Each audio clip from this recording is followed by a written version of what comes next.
በሌለችበት የአባቷን ማረፍ የሰማችው ቅምጥል የአባቷን ሞት ስትሰማ ከልቧ አዘነች። መቃብር ቦታቸው ድረስ ስፍራቸው ድረስ በመሄድም አባ እንዴት ጥለኝ ትሄዳለህ? ያላንተ ማንም የለኝም። አንድም ቀን እኮ እኔ እናንተ ተነጣጥለንና ተለያይተን አናውቅም አባዬ ስትል በጣም ከልቧ አዝናለች። እኔ ከጎንሻለሁ አይዞሽ አላት። ተከትላው እየሄደችው ባቡሬ አንቺ ነሽ ማዘሯ አባዬን እየገደልሽብኝ በማለት የባቡሬን እናት ወቀሰች። ታይ ቅምጥል በዚህ መልክማ እናቴን አትናገሪ፣ እሷ ምንም የምታውቀው ነገር የለም ሲልም ያችን ቅምጥልን መለሰላት። እንዴ ልጄ እኔ ለምን ገለዋለሁ? ከአጠገቤ ተቀመጭ አለኝ። ካጠገቡ እንደተቀመጥን አባትሽ አረፈ ስትል ለቅምጥል መለሰች። ልጄ ብለሽ አትጥሪኝ፣ እኔ አባዬን በጣም ነው የምወደው ስትል መለሰች። ስሚኝማ እኔና አንቺ የማናውቀው እነሱ የሚያውቁት ትልቅ ሚስጥር አለ አላት ባቡሬ። ምንድነው ሚስጥሩ? ንገረኝ ልወቀው ስትል መለሰችለት። እኔ የአባባ ልጅ ነኝ ሲል ለቅምጥል ነገራት። እንዴት በማለት እሷም ደነገጠች። አባዬ አንድም ቀን አንተን ሲያነሳህ አይውልም አያድርም ነበረ ስትልም እሷ መለሰችለት። አይዞሽ ልዩ ስጦታዬ ከአባቴ የተሰጠሽኝ አንቺ ነሽና እኔ አለሁልሽ ከጎንሽ ነኝ ሲልም ወንድሟ ባቡሬ ለቅምጥል ነገራት። ይሄ ነገር ሁሉ ሲፈጠር ለምንድነው ደመቀን ያላየሁት አለች ቅምጥል። እሱ ለቅሶ ቤት መግባት ይፈራል፣ ከፈለግሽው በር ላይ ቆሞልሻል ሲል ጓደኛው መለሰዳ። ዴቭ እና አደይ ሁለቱ በማያውቁት መንገድ ደብዳቤና አበባ ለሕፃን ልጅ ተሰጥቶ ከባርኮቴ የተላከ ነው ብላ ቲናና እንዲሁም ቤዛ ተንኮለኛ ለአደይ እንዲሰጣት አድርጓል።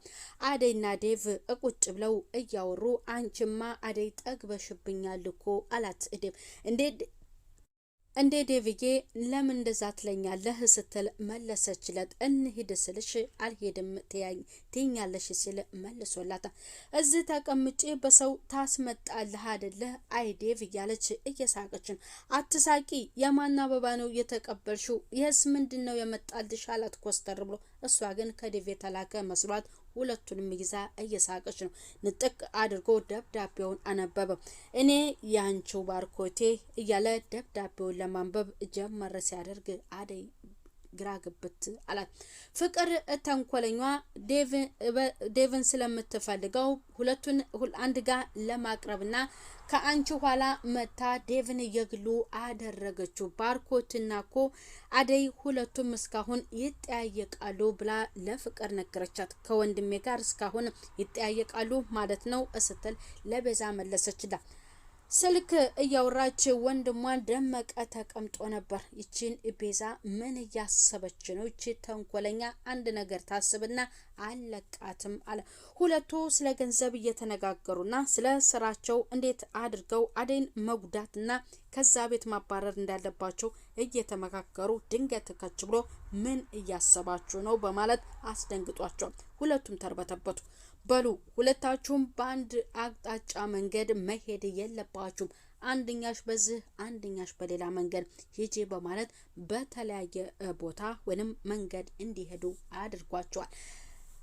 አሸናፊና ሮማን ተቀምጠው ወይዘሮ እታለም ድንገት ከቻለች ኮካና ቸኮላታውን ገዝቶ ለሮማኔ ሲሰጣ አሞኛል ብለሽኝ አይደለም እንዴ? አሹስ እዚህ እሷ ክላስ ምን ታደርጋለህ ተብሎ ተጠየቀ። ግራ ገባው፣ ተርበተበተ። እሷም እንደሰው እትዬ ይቅርታ እኔ ልኬው ነው ኮካ አንጣል ብየው ኮካ ገዝቶልኝ አንጥቶልኝ ነው እንጂ እኔና እሱ ምንም አይነት ግንኙነት የለንም ስትል ወይዘሮ ታለም ስትመልስ አሸናፊ ደስ አለው።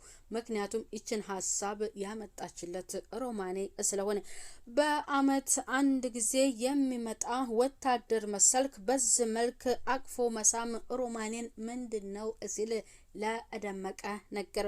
ልጅቷ እኮ ሮማኔ ናት። ምን ነው ቀናህ እንዴ አሸናፊ ሲል ደመቀ ለአሸናፊ ተናግሯል። አበበን በተቀመጠበት ቆይ አንተ እሷ ትወድሃለች በዚህ ልክ ልጅቷን ለምንድነው የምትጎዳት ግን ብላ ብርሃን ለአበበ ነገረችው። እኔም እኮ እወዳታለሁ እሷ ትወደኛለች ወይ እኔም እኮ ወዳታለሁ ግን እኮ ብሎ ሲል ግን አፍራሽ ቃል ነው በዚህ ልክ አትጉዳት ስትል ብርሃን ያችን ሄለንን አበበ እንዲቀርባት አድርጋለች። ሰላም ጤና ይስጥልኝ ወደ የተከበራችሁ የዚህ ዩቲዩብ ቻናል ተከታይ ሆናችሁ ቤተሰብ በሙሉ በያላችሁበት ሰላማችሁ እብስት ተረፍርፉ። ለዚህ ዩቲዩብ ቻናል አዲስ የሆናችሁ ሰብስክራይብ ያደረጋችሁ ቤተሰብ ሆኑ። ቪዲዮውን ላይክ እና ሼር በማድረግ እስከ ፍጻሜው እንድትከታተሉ ስል በአክብሮት እጠይቃለሁ። ሰራተኛዋ አደይ ክፍል 131 ተለቀቀ። ቅምጥል የአባቷን መሞት አምና ተቀብላለች።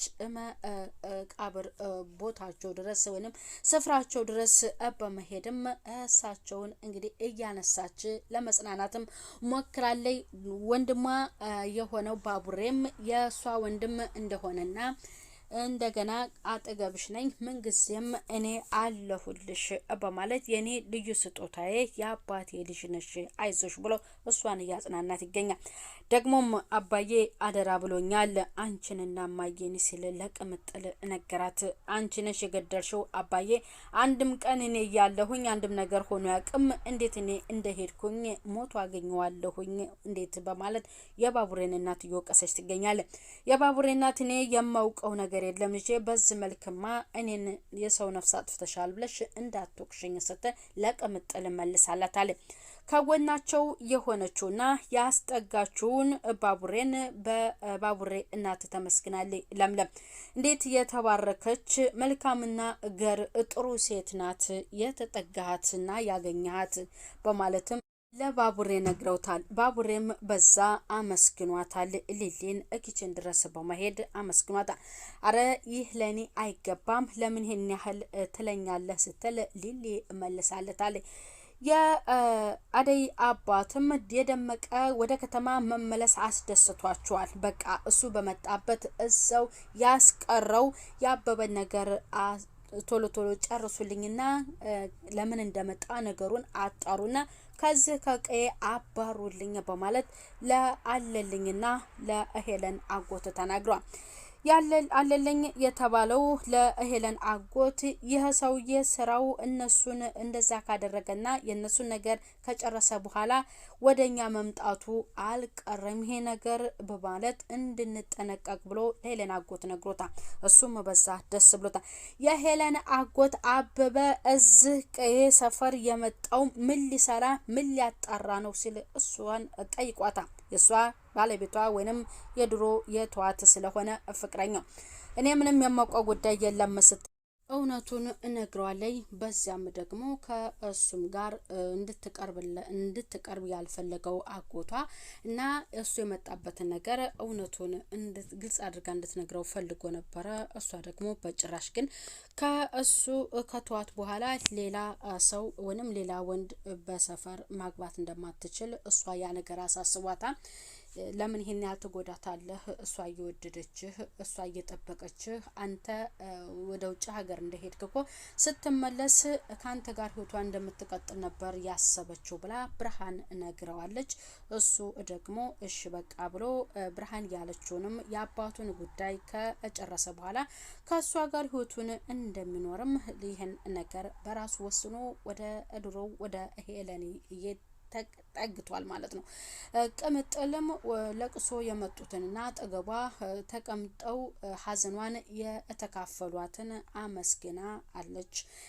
ደመቀም እንደዚያው ፍቅር በሮማን ተመታለች። በሩታ ሳትፈለጊ የመጣሽ ልጅ ነሽ አውቃለሁ ብላ ስትሳደብ እኔን በዚህ ልክ መናገርሽ ተገቢ አይደለም፣ እንዲሁም ደግሞ እናቴን ብታርፍ ይሻልሻል በማለት ፍቅርን ጥምዝዝ አድርጋ እየቀጣቻት ወይዘሮ እታለም ድንገት ከች ብላ ምንድነው ነገሩ ስትል ተናግራለች። ያንን የተፈጠረው ነገር ወይንም ደግሞ ሳትፈለጊ የመጣሽ ልጅ ነሽ ብላኛለች ብላ ወይዘሮ ታለም ስትናገር ምን ባደርግሽ ይሻልሻል አንቺ ለተከፋትሽ መቼ ነው የምትቆጠቢው ግን ብላ ልጇን አስፈራርታታለች። ቤዛ ተንኮለኛዋ ባርኮቴ ለአደይ እኮ የደወለላን ነው አደይና ባርኮቴ ይቀራረባሉ ስትልም ለፍቅር ተንኮለኛዋ ነግራታለች። እንዴት እስካሁን ድረስ እኔ ሳላውቅ ባርኮቴ ለአደይ ይደውላታል ይጠይቃታል ማለት ነው ወይ ስትል መልሳላታለች።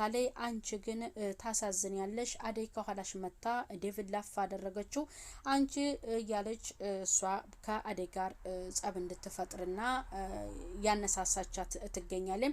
ደመቀ ሌላ ነገር ብትፈጥሪ አለቅሽም ብሎ አስፈራርቷታን። ሁለቱ በተቀመጡበት መካከል ዴቭና አደይ ተቀምጠው ሁለቱ እያወሩ ያቺ ቲና ደብዳቤውንና አበባውን ለህፃን ልጅ ለአንድ ልጅ ሰታ ሄድና ስጥ ስትል አደይ ተቀበለችው በደስታ ያን አበባውንና ደብዳቤው።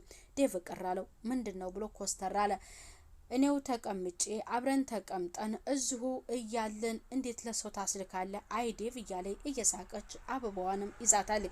ምንድነው እያለ አሁንም ኮስተር እያለ ሲጠይቃት እሷ እየቀለደባት መስሏታል። ንጥቅ አድርጎ ደብዳቤውን እኔ አለውም ብሎ ሲያነበው እኔ ያንቺው ባርኮቴ ይላል። በጣም ደነገጠ። አደይም እንደዛው። የዛሬው ክፍል ቤተሰብ ይሄንን ይመስላል። እንግዲህ ሙሉ ደብዳቤው ሲነበብ